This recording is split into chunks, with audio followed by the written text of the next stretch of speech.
दोस्तों नमस्कार। आज फिर एक कहानी के साथ, कहानी छोटी लेकिन सीख बड़ी, और सीख वही महान जो जीवन में उतर जाए, और ज्ञान वही श्रेष्ठ जिससे जीवन संवर जाए। ऐसे ही जीवन को संवारने वाली एक कहानी। एक धनाढ्य व्यक्ति था, अरबों रुपए उसके पास थे।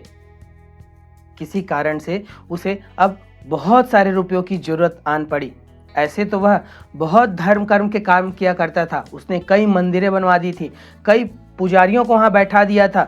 जब अपने घर में कोई पूजा अनुष्ठान कराना होता तो किसी भी पुजारी को बुला लेता और उससे वह पूजा हवन करा लेता था। मतलब अपने पैसे का रुतबा दिखाकर भगवान को खरीदने की उसने पूर्ण रूप से कोशिश कर ली थी। धन कमाता था और धन का उपयोग इन धार्मिक आयोजनों में भी करता था। बहुत ही धार्मिक व्यक्ति ऐसा लोग मानते थे।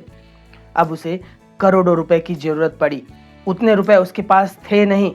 अब इस बार वह पंडितों को नहीं बुलाया। उसने पंडितों को बुलाकर कोई हवन अनुष्ठान नहीं कराए। इस बार वह स्वयं किया, क्योंकि जितना उसे रुपए चाहिए थे उतना उसके पास था नहीं। वह अब मंदिर खुद गया। मंदिर के सामने वह भीख मांगने ही वाला था कि वहां देखा एक भिखारी बैठा हुआ है और वह भगवान से 100 रुपए की मिन्नतें मांग रहा है कि उसके परिवार में उसके बच्चे बीमार चल रहे हैं। अगर 100 रुपए कहीं से मिल जाता तो मैं उनकी दवाई ले आता।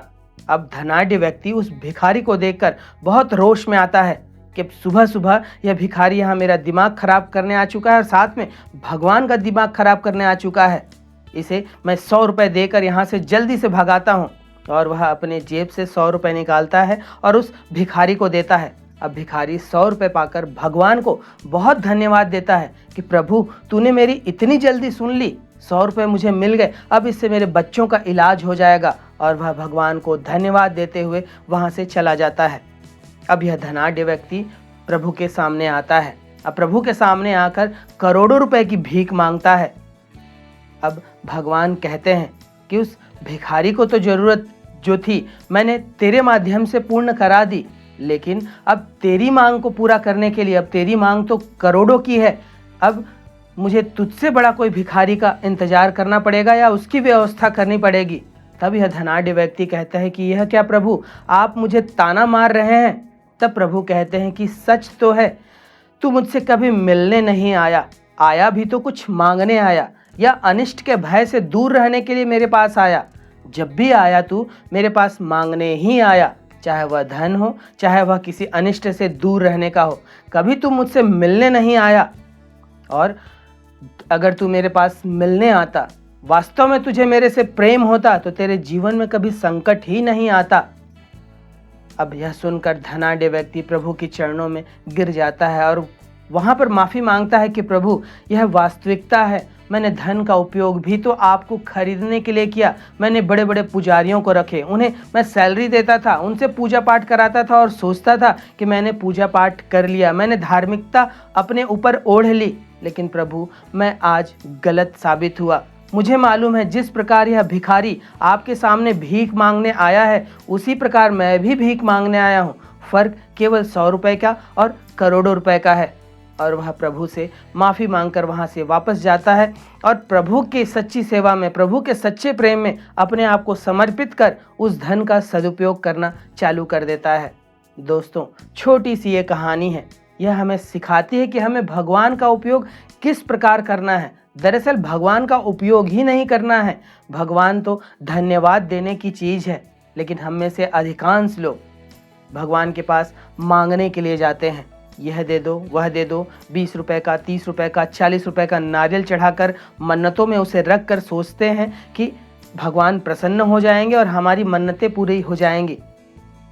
कई लोग अनिष्ट के भय से कि मेरे साथ कुछ बुरा ना हो, मेरे घर में कुछ अपशगुन ना हो, बीमारी ना आए, अनिष्ट ना हो, इस भय से भगवान की पूजा पाठ किया करते हैं। वहाँ कोई धार्मिकता नहीं होती, वहाँ कोई प्रेम नहीं होता, वहाँ कोई भक्ति नहीं होती। और ऐसी भक्ति जिसमें प्रेम नहीं है, जिसमें भक्ति भाव नहीं है, ऐसी धार्मिकता जिसमें प्रेम नहीं है, भक्ति नहीं है, वह ईश्वर को कैसे स्वीकार हो सकती है। ईश्वर तो आपके भाव का भूखा है।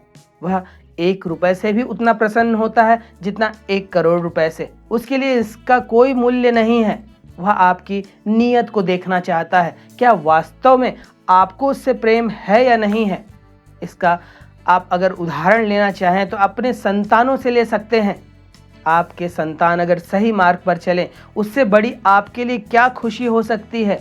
लेकिन अगर संतान आपको अगरबत्ती दिखाए, आपके सामने घंटी बजाए और जीवन में दुष्कृत्य ही करता फिरे, गलत ही गलत काम करता फिरे और इस तरह का जब वह व्यवहार धरे, तब आप कैसे प्रसन्न हो सकते हैं, क्या हो सकते हैं। उसी प्रकार ईश्वर हमारी भाव का भूखा है, हमारी नीयत देखता है।